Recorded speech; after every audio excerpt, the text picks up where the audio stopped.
He didn't take entertainment.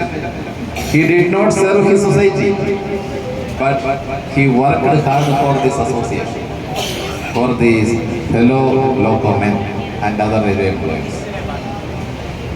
Now, President Bola, he will be available for his family and society. We are not ready to give him to his family or his society. We want the time of Lunarancia for this local running community again. So, please bear with us. I am here to request all of you.